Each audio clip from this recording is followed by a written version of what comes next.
আজি কেইদিনমানৰ পৰা বতৰটো বহুত ঠাণ্ডা কৰি আছে, মানে বৰষুণ দি আছে।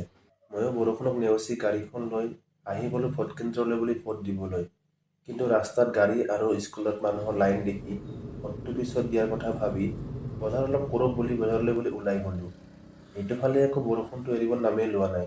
ঠাণ্ডা বতৰ বুলি চব্জিৰ লগত অলপ চিকেন লৈ ল'লোঁ। তো এতিয়া ওলাইছোঁ ভোট দিব যাবলৈকে, মানে ৰাতিপুৱা গৈছিলোঁ মানুহ বহুত, তো গৈ ঘূৰি আহিলোঁ, তো বৰষুণো দি আছিলে, তো এতিয়া 4টা বাজিলে, এতিয়া যাব ওলাইছোঁ এতিয়া, তো ভোট দি আহোঁগৈ। ভোট দিব আহি ৰাস্তাৰ পৰাই মানুহ চোৱাত লাগিলোঁ। মানে ভোট দিয়া EVM মেচিনটো বোলে হৈছে বেয়া। প্ৰায় 1 ঘণ্টামান ৰখাৰ পিছত নিউ EVM মেচিনত লাগি গ'ল। লগতে আমিও শাৰী পাতি লাইনত লাগি গ'লোঁ। 1.5 ঘণ্টামান লাইনত লগাৰ পিছতে ভোটাধিকাৰ সাব্যস্ত কৰিলোঁ। এখন দেশৰ প্ৰকৃত নাগৰিক হোৱা হিচাপে আমি প্ৰতিজন নাগৰিকে ভোট দিবলৈ যোৱাটো একো একোটা দায়িত্ব।